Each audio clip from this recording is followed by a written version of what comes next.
Hello everyone, welcome to another Hallelujah Caesar review. Today I'm reviewing Betty Botter Bought Some Butter.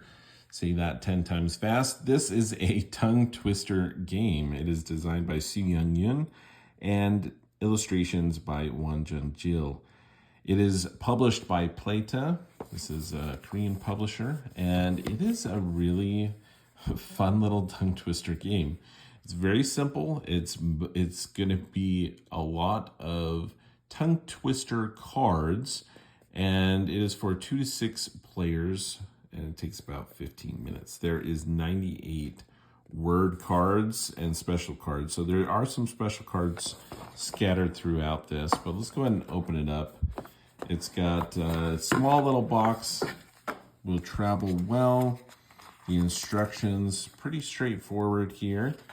You are going to be adding more and more tongue twister cards to the table, making it more and more difficult to be able to say all of these in succession, one after another. And there are some special cards here that are going to kind of change things up occasionally.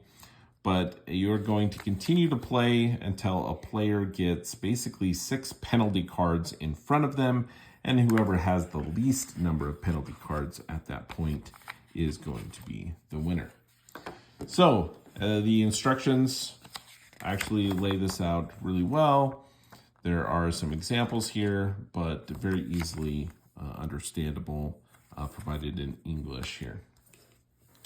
So the backs of the cards all have these arrows. You'll actually want to shuffle these up and mix and match the backs of the cards to be able to kind of switch it up, and you'll see why in a moment. So the backs of the cards that have, I think, very nice illustrations. There's some items, just simple items around the arrows that correspond with some of the cards within the deck, the different tongue twisters that you'll see and notice some of the icons here on some of the cards. And then the arrows will signify which way the players will need to read the cards. Setup's really easy. You're just going to shuffle these up, and then you are ready to go. The player with the best voice is going to be the starting player in Betty Botter Bought Some Butter. So to set this up, you're just going to have this here. The person's going to flip over the card. They are then going to need to say the cards. Now, if there's only one card, the direction doesn't really matter at this point, right? But I would just read it aloud.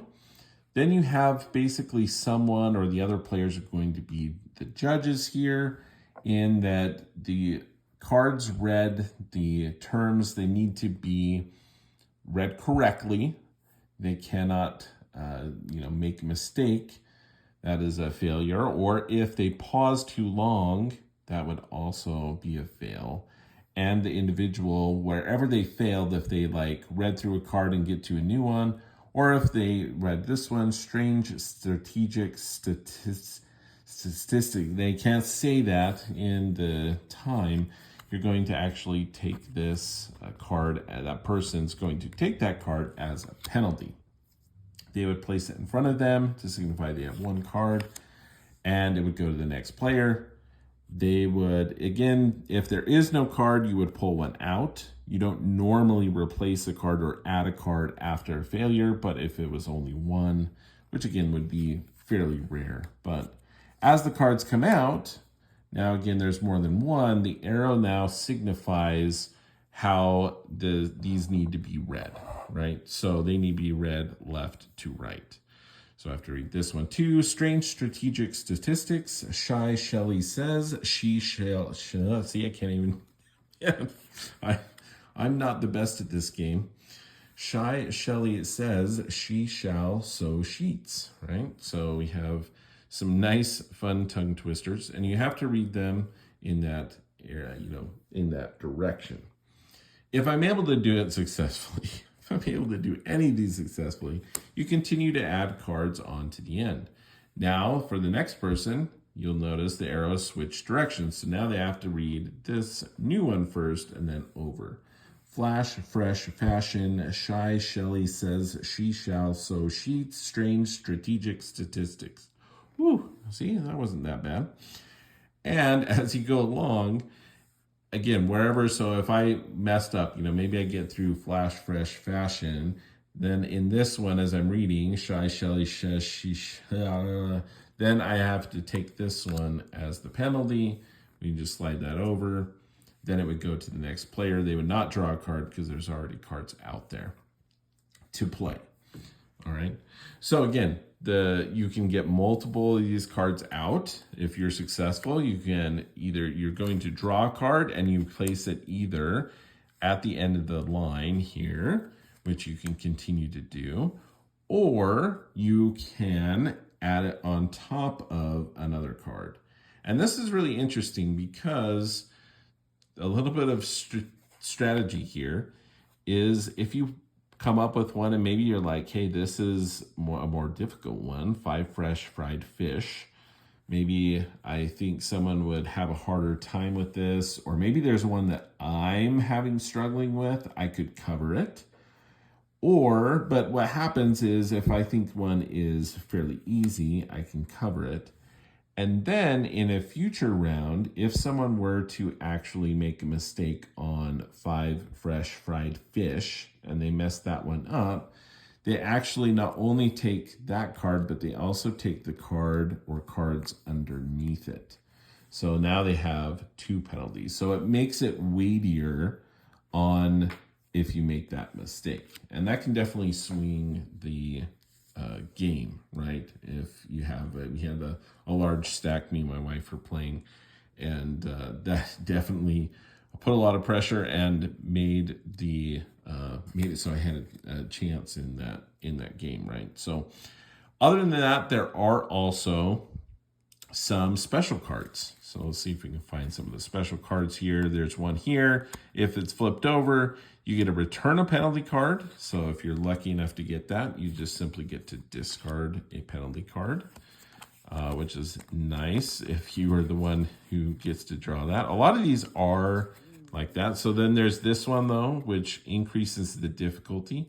So as it comes up, it would then go with the card that was played most recently. So here, now you have to say that one twice before you move on to the other ones, right? So I would have to say, Betty Botter bought some better butter. Betty Botter bought some better butter, specifically Pacific, flash, fresh, fashion, right? So you'd have to say this twice before moving on to the others. If you happen to mess up on that one, you simply just take the cards, not this. This would just get discarded. That does not count as a penalty itself. However, if someone draws a card, they could cover up this card, and now you have to speak this one twice. Knapsack straps. All right. Well, it's not too bad, right? So there's also a skip card in here. Reverse direction for like the round. So you're playing clockwise, maybe you reverse, now you're playing counterclockwise. There are also some cards in here that allow you to basically just skip your turn. You get a pass that turn. But that's really it. Again, the illustrations and everything are fun. The illustrations are obviously one directional, but it is nice for, directional, playing around the game table, that they have at least the terms, what you're supposed to say, both directions on the card, so that you can play this, a line of people on this side and a line of people on the other side of the table, and you're not having to move the cards around, right? So that's really nice that they included that on both sides. And, it goes up to 6 players, so you can have a larger group here. But I think the illustrations are fun, and there's definitely some that are, I think, easier than others and harder than others. But they're fairly short in a lot of these, but the idea is that they get longer, right? So not only do you have all these kind of different ones, but then there are you're adding them on, and so it just gets longer and longer. There's also one in here that we had this one here, otolaryngologist. Otolaryngologist. Yeah, so it's one of those where it's not a lot of words in succession that makes it hard, but it's just a difficult word to kind of pronounce, and amongst all these other things that are getting thrown at you, right? So just a fun little word play tongue twister game, and I think it works really well. I think the special action cards does switch it up quite a bit. There's not a ton in here, which I think is honestly a good thing. You may not get to see a lot of the action cards come up, but that just means that there's actually more unique cards in here that are actually tongue twisters, right? Because they are all different. And so just really kind of a fun little game if you like tongue twisters and or wants to be able to practice your pronunciation of things and work on that. I think it could actually be something that could be a fun, challenging, funny little game to play to help that as well. And that's Betty Botter Bought Some Butter. Whew. It's, again, I'd like to thank Playte for sending a copy my way for review. And if you have any questions, please put them in the comments. I'd be happy to answer those. But a fun little game. Betty Botter Bought Some Butter. And that is how Lou sees it.